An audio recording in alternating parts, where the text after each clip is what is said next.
So today we're making sweet and sour chicken. Dark meat, boneless, skinless chicken thighs cut up. My husband does not eat chicken thighs, so I also put some breast in there. But the best way to make this recipe is with chicken thighs because it makes it juicy and flavorful, and we know that the dark meat retains flavor a lot more than the white meat does.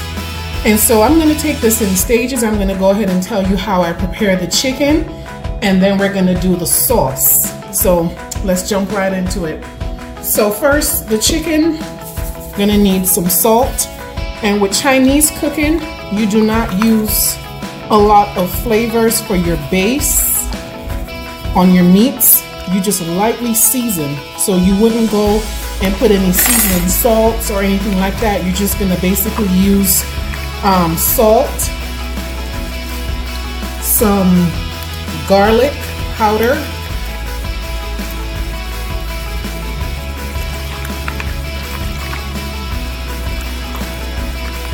and of course the chicken has already been washed and soaked in vinegar, because you know you got to keep your chicken clean so that you don't get salmonella.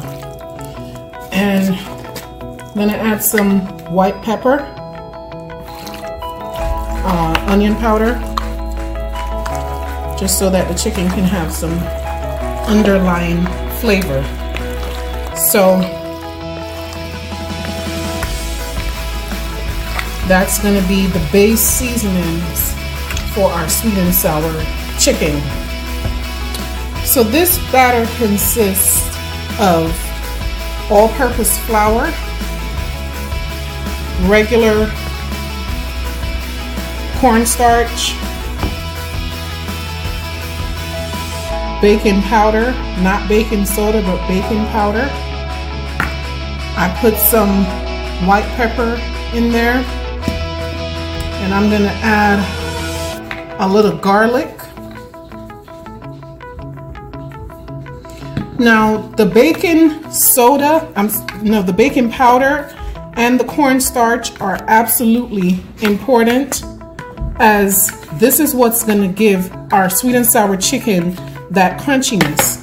If you don't have baking powder and cornstarch added to your mixture, what you're going to have is some soggy chicken once the sauce hits the chicken.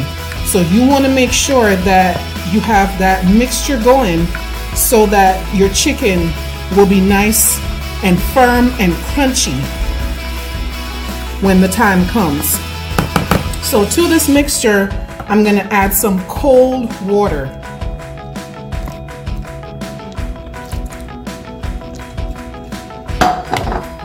And this is going to be the basis. This is going to be our batter. And I'm going to go ahead and add some more water. As you can see, there's not enough water. So I'm going to add some more water.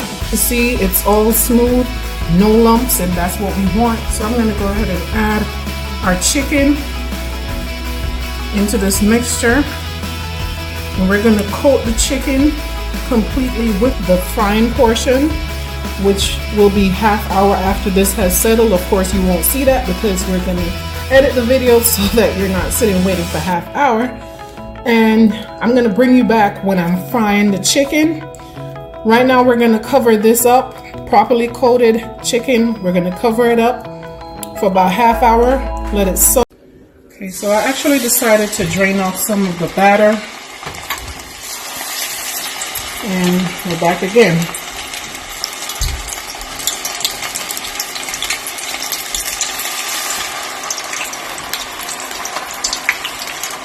You want to make sure you have enough oil to cover the chicken, so that way you get a nice golden brown deep fry.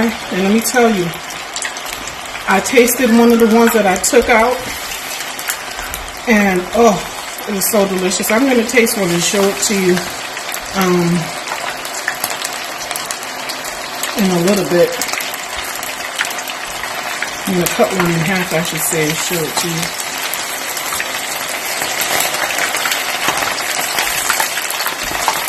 Now the thing with this is you got to be careful because they will stick together. But if they do, it's no biggie. You could always just separate them. So we're not going to fry too many pieces at a time.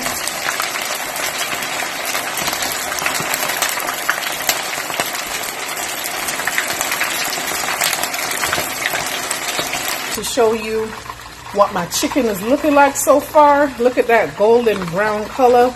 Now I have a big family, so I'm making a lot, but this thing is so tender. Here, I'm going to break one for you so you could see. Look at that. Perfectly done. All right, the next time you see me, we're going to be doing our sauce. I'll be right back. I'm going to be showing you the vegetables that I'll be placing into our sweet and sour chicken. I want to show you how I cut this onion. The onion is important because we don't want it to be cut up too small, because for this recipe we want to get shapes like this, right?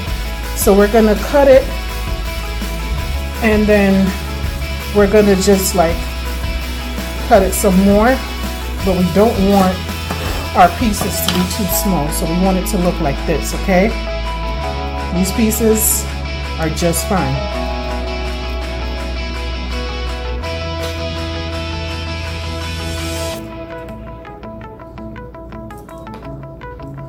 We're not going to be using a whole lot of onions, but the pieces that we will be using, we don't want the chunky pieces. We want them to be kind of like curved, like how this is, so that presentation wise it looks good, and so that it flavors our sauce in a particular way. So the way the onion is cut is very important. Sweet and sour chicken pieces to look. That's going to be going on our chicken, or into our sauce rather. I'm going to set that to the side. And then here I'm using 2 different colors of sweet peppers. Not only do they make the dish look good, but they also each have their own flavor and they're very sweet. So you kind of just want to roughly chop them. You don't want any seeds in it, but you kind of want that type of shape for the aesthetics, the beauty of it.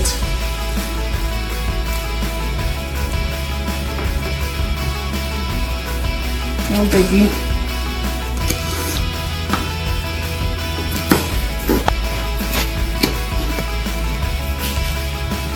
Make sure we don't get any seeds in here. Okay. And I have traditional. So now the part that we've all been waiting for is our famous sauce for the sweet and sour chicken. So I'm going to start out with some oil that I've already added to the pot. It's already hot. A tablespoon of garlic.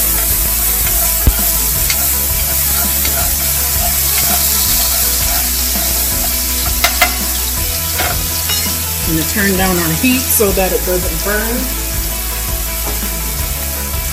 And then you remember all those vegetables I had cut up before? There they are. I'm going to add them in. That's our bell peppers, carrots, our soft bonnet pepper, or yellow onions.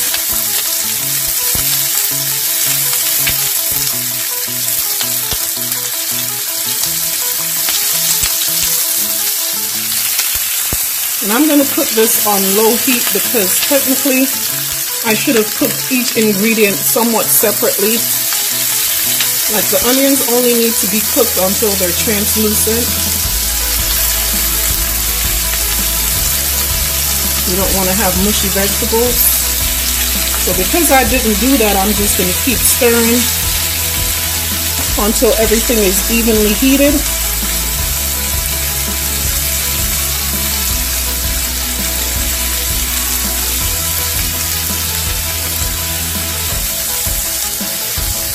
When I low flame, low heat.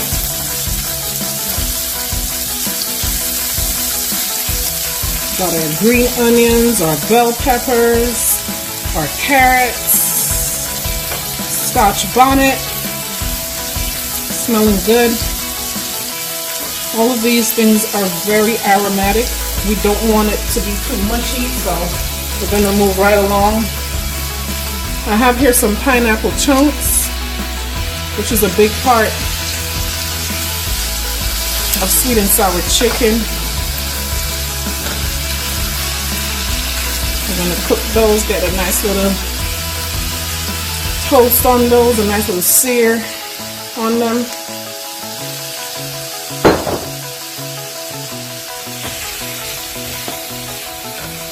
I'm gonna turn the heat back up just a little bit there to medium.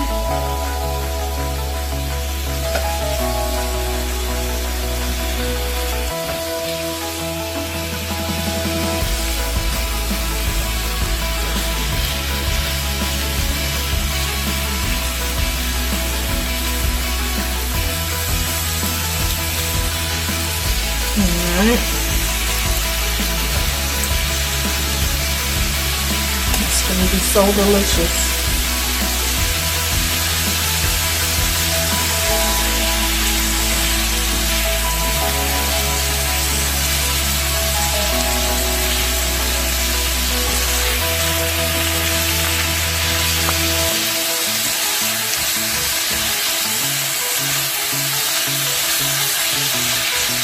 Okay, so now I'm going to be adding our pineapple juice. This is a cup of pineapple juice. That's very important for our sauce. And in this pineapple juice, I've added some sushi ginger. Now this is totally optional, but it gives it a very nice flavor. I also went ahead and put some of the flakes in there, and it's going to be just absolutely delicious. We know that ginger with pineapple has to taste good. And we're going to turn up the heat on that a little bit.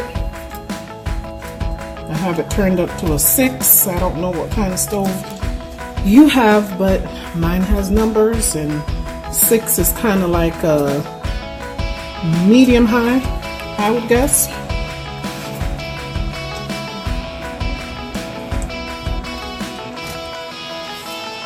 So now we need to add some color to our mix. Turn that down some. And this is where our ketchup comes into play. And this is like a little less than a cup of ketchup. Sorry.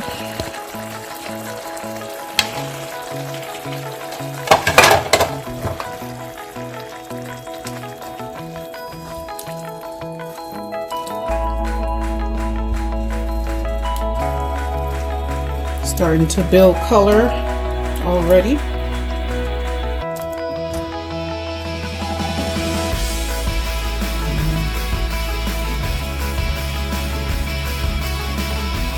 And that smell just came right up when I added the ketchup.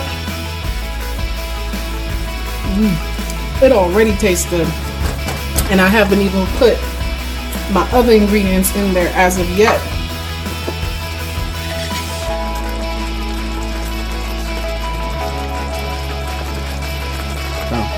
So I've decided I'm going to add a few more of my little sushi ginger slices. They're very thinly sliced. I'm going to add just about 2 or 3 more to that mixture to intensify, deepen the flavor of our sauce. Like you already know, the sauce is really the star of the dish. Okay. Now I'm going to go ahead and add my sugar. Now this recipe traditionally calls for 1.5 cups of sugar, but I just can't do that. That's too much sugar. So I'm measuring it in tablespoons. Then I'm going to taste it, see what it tastes like. I'm probably going to add just a tad of water also.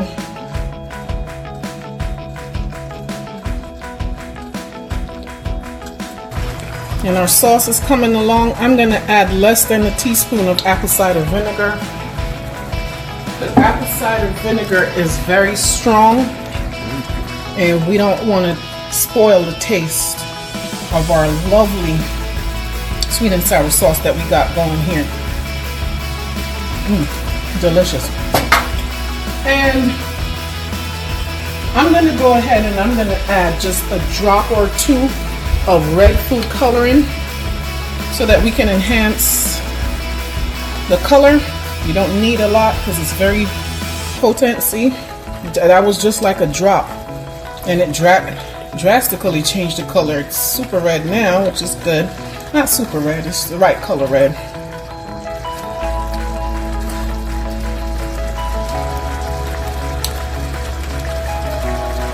And this is Jamaican style sweet and sour sauce. Absolutely delicious. I'm gonna go ahead and I'm gonna add our sweet and sour chicken. Gonna turn down the heat. We're gonna add our chicken, our crispy chicken. Delicious. Gonna turn down the heat because we don't want to boil our chicken. We're gonna actually turn the heat off.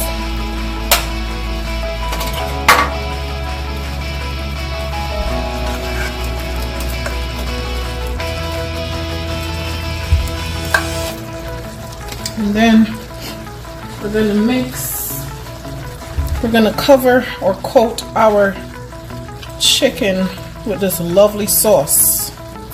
And I'm telling you, this thing tastes good, and boy does it smell good. I wish you could smell this, and I even more wish that you could taste it.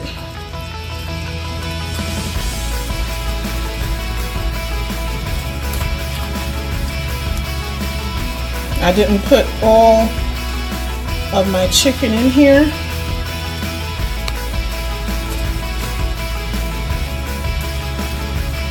I'm going to add a few more pieces. And that's it, guys. This is Jamaican style sweet and sour chicken. We're going to go ahead and plate this up with some rice that I've made. And my fried rice there. This recipe is in another video. And that's it, guys. It actually takes a lot of preparation to make this, but it is worth it. And once you get going, it's quick and easy, but it is delicious. Be right back with the plating. Here you have it, guys. Our sweet and sour chicken. Looks delicious. Stay tuned for our plating. Guys, be sure to like this channel, subscribe, and hit notify so you